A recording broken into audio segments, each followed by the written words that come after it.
Hello again, everyone. Welcome to Heart number 5. In this lecture, we're going to talk about the conduction system of the heart, the innervation of the heart by the ANS, and then the ANS regulation of the heart. Let's go ahead and get started. Let's start with a bit of an overview of how the electrical activity of the heart is going to interact with the mechanical activity of the heart, right? So what's going to happen is that the electrical stimulus, which initiates a heart contraction, is going to start in a little chunk of tissue in the right atrium known as the SA node. The SA node is known as the intrinsic pacemaker. Right? This, under normal circumstances, is what sets the rate for the heart. It will automatically initiate an electrical impulse at a certain rate per minute. Now that rate can be modified, but the SA node is the part of the heart where the electrical impulse is first initiated, and so it's referred to as the heart's natural pacemaker, not to be confused with an artificial pacemaker, right?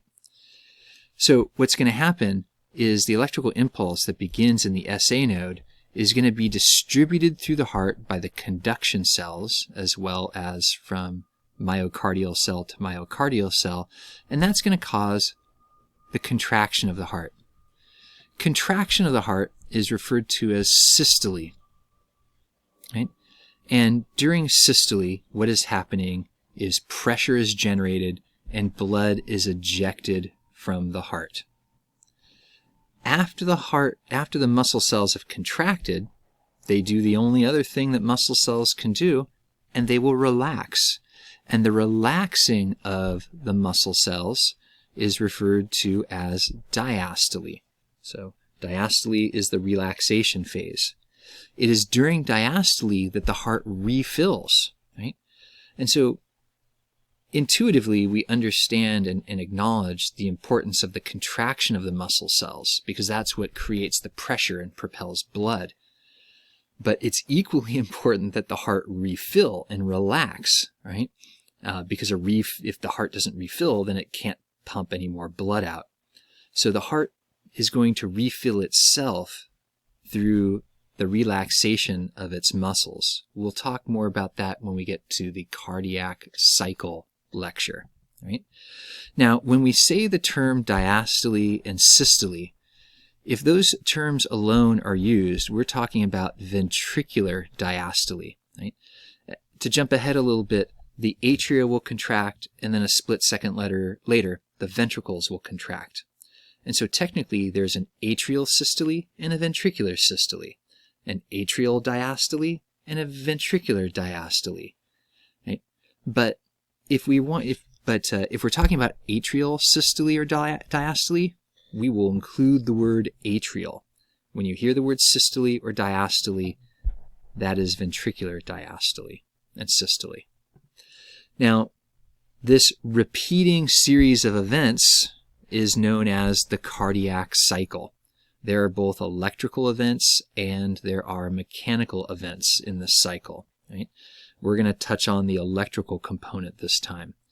Keep in mind that the cardiac cycle is what generates blood pressure and causes blood to flow. It causes the opening and closing of the valves in the heart, which create sounds, which can be important diagnostically. And the electrical activity of the heart generates electrical activity that can be measured in what's called an ECG. And ECGs are basically measurements of the heart's electrical activity, and those are important diagnostically. Okay? So let's talk about the cells of the heart's conduction system. Right? And we're just going to talk about this in the order that events happen.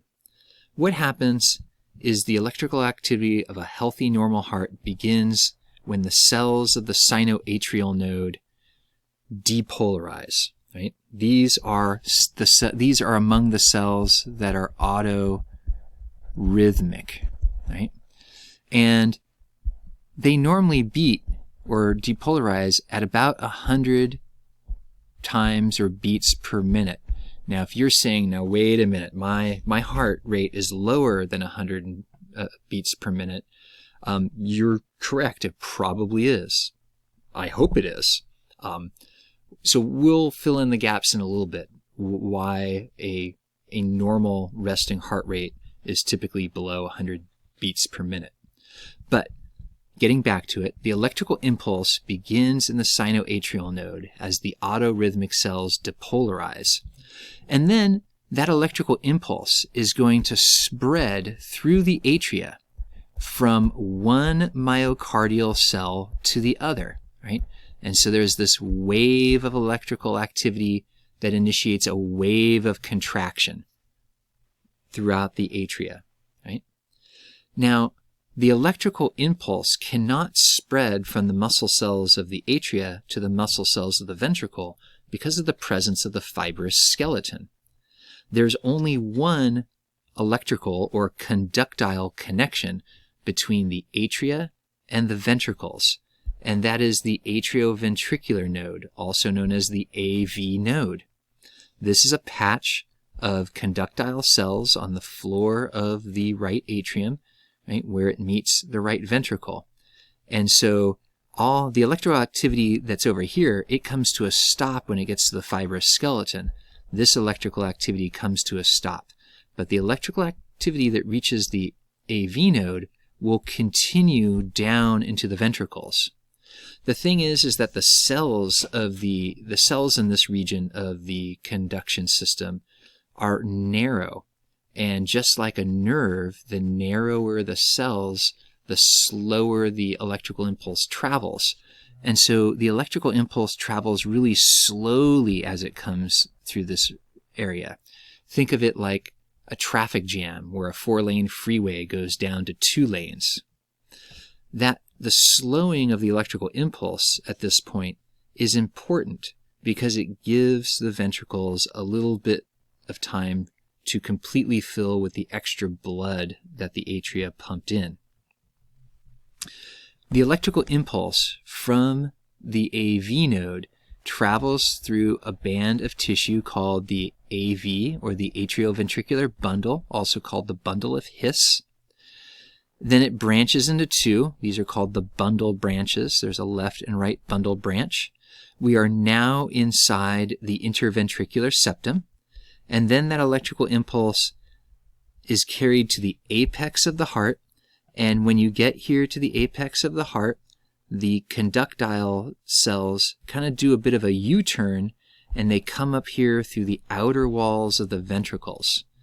And the cells, the portion of the conduction system that's in the outer wall of the cells, those are known as Purkinje fibers, right? So these are Purkinje fibers. Let's take a look at how this relates to the contraction. What's going to happen is you see the wave of electrical activity being spread in green. It begins here at the sinoatrial node. It spreads through the atria, causing them to contract. Notice how they've dented in. That's kind of how they're depicting contraction. But the green stops right there because of or in other words, the spread of electroactivity stops because of the fibrous skeleton. The only electrical activity that is transferred into the ventricles is through the AV node and the AV bundle, right? And then the electrical impulse spreads here into the interventricular septum with the bundle branches. Now these muscle cells are contracting, but contraction of the interventricular septum doesn't cause the wall of the ventricle to squeeze in, and so this doesn't cause any movement of blood. It's not until the electrical impulse gets out here to the apex and spreads by way of the Purkinje fibers to the outer wall of the ventricles that the ventricles begin to squeeze in to eject blood out the arteries. And so it's kind of functionally significant that the contraction or the pushing in of the ventricular wall into the space of the ventricles begins first at the apex, because that means the muscle is not only creating pressure in the ventricle, but it's squeezing the ventricle from the bottom or the apex up towards the openings to the arteries. There's kind of an analogy here with a tube of toothpaste. If you want to get the most toothpaste out of the tube, you don't start by squeezing it in the middle. You want to start squeezing the toothpaste at the very end. In fact, if you're really neurotic, you might roll the end of the tube of toothpaste up. Not that I'm judging you, right? And so the heart's the same way. It begins at the wave of contraction rolls upwards, kind of pushing the blood the way it needs to go, right?